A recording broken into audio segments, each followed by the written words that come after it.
right, Stan. So let's start at the beginning. How did the conversations sort of start that have led us to this point with your appointment as football director? Well, it's about 8-9 months ago, actually. Obviously, when we kind of heard about the club potentially being sold off or taken over due to obviously the previous regime going into administration. So I was contacted via Vince Grella, Mark Bresciano and Jason Bontempo, who obviously act on behalf of the Peligro Group and in particular Rosario, and about the prospect of would you be willing to get involved. And I guess my eyes lit up in many ways that I never thought an opportunity to get back involved in the game, particularly in Perth as my hometown, would arise. So we kind of just started from there, but at that point it was just merely talking, trying to understand the club's position and what Rosario wanted to do and monies and et cetera, and we knew there was 3 or 4 other groups that were in the mix as well. So we weren't hopeful at that stage, but the idea of it sounded really, really good. So that's how it started, and then of course it just progressed on from there. And what is the remit, Stan, that Ross and the board have given you? What are the key functions going to be in your role? Well, obviously the label is the footballing director.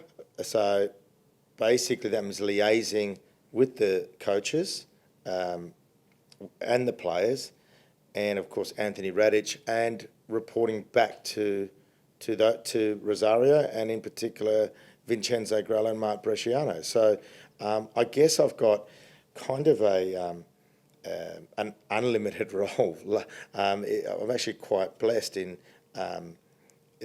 where I can extend myself to. I guess there's player welfare in there, there's contracts, there's deciding on the players that are coming to this club. Me being a former player here as well, I understand what the public are wanting. I feel like, as well for me personally, there's unfinished business at the club, and I feel, even when I left, I feel like I needed to give something back, and I think for me, this is just the right time to do that, and I'm going to work my damnedest to make this club great again. And the board have given me full trust, and I think when that is given to somebody, you kind of want to protect that and work even harder, because I want the books to balance, but I also want a competitive side. I want the coaches to be happy. The coaches are obviously going to have their wish list of players that they're going to want, or things that they need. And then there's a club aspect as well, where we also want a home base. We want a home kind of grounds that we're going to train on that are ours. So there's so much happening on that side that it's all really exciting, as where we are now. In terms of your immediate priorities, Sam, yes. What's top of the list for the next few weeks? Top of the list is obviously looking at the player squad, because we're actually quite thin on the player roster and squad, and looking at how we can strengthen for next season.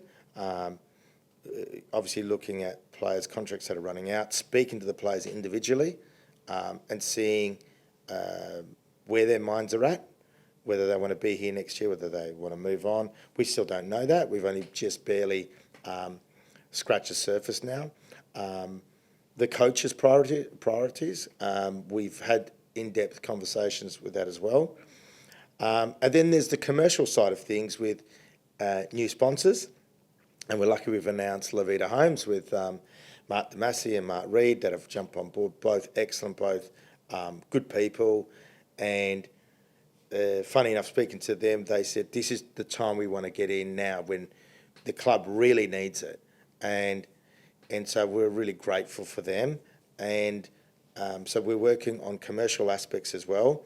And then, of course, there's the women's team as well, and looking at that roster, and looking at the girls for next year and whose contracts are coming up, and renegotiating and re-signing certain players. You mentioned unfinished business Yeah. there, mate. As a proud Western Australian, it clearly means a lot to you personally Yeah. to be back involved with your hometown club at such a, I guess, a pivotal time for Perth Glory. Yeah, look, I remember the great years that Perth Glory had. I mean, I wasn't in Perth at the time, but when I was flying back, they were probably the best years this club has ever seen. And we were like the pinnacle of the league. We were the Manchester United, the Liverpool of Australia, and we brought something to Australia that was never seen before. And then obviously coming back playing as a player, I feel like I didn't give as much as I really wanted, and there were some limitations in there as well. And I really wanted to be around the club after my playing days, and however, it just didn't materialise that way for one reason or another, and it's not to go back as to why. But then I took quite an extensive break because I probably didn't align with the previous regime that was in charge, and I guess I was just waiting for the right moment that if it ever opened up. So, and this presented itself, and I just thought, look, this is the right time for me to come back, reunite with the fans again. It feels good. It just feels really, really good for me. I was speaking to the players today. I was picturing myself playing again almost. And I really missed it. I've missed it. And there's no, I would say my motives for coming back. It's not a motive about financial or anything like that. The motive for coming back is I want this club to be better. I want us to achieve things again. I want us to be competitive. I want fans to come back through the turnstiles. I want the shed to be electric again. There's all these things, this wish list that I would like to be part of that we can do. And we've got such a great owner who's humble and very financial, but also wants success. So he's given us his 3 pillars. He's given us his ideas of what he wants, and and obviously Vincenzo Grella and Mark Bresciano, they know me really, really well. I was kind of almost their senior kind of figure when they came in, and they were my proteges almost, and we just gravitated towards each other, and I love them boys. They were great players for Australia, and they've gone on to do wonderful things. And it's kind of funny how we've all come back together again. So it's going to be a big team effort. We've got some wonderful staff here, including yourself, Gareth, and Anthony Radic and Jason Bontempo that's been able to collaborate this whole group together. So there's so many things. I mean, I can keep talking, and I'm probably boring everyone now, but I can keep talking and talking. There's just so much in my head at the moment that is that I just can't wait to get stuck into.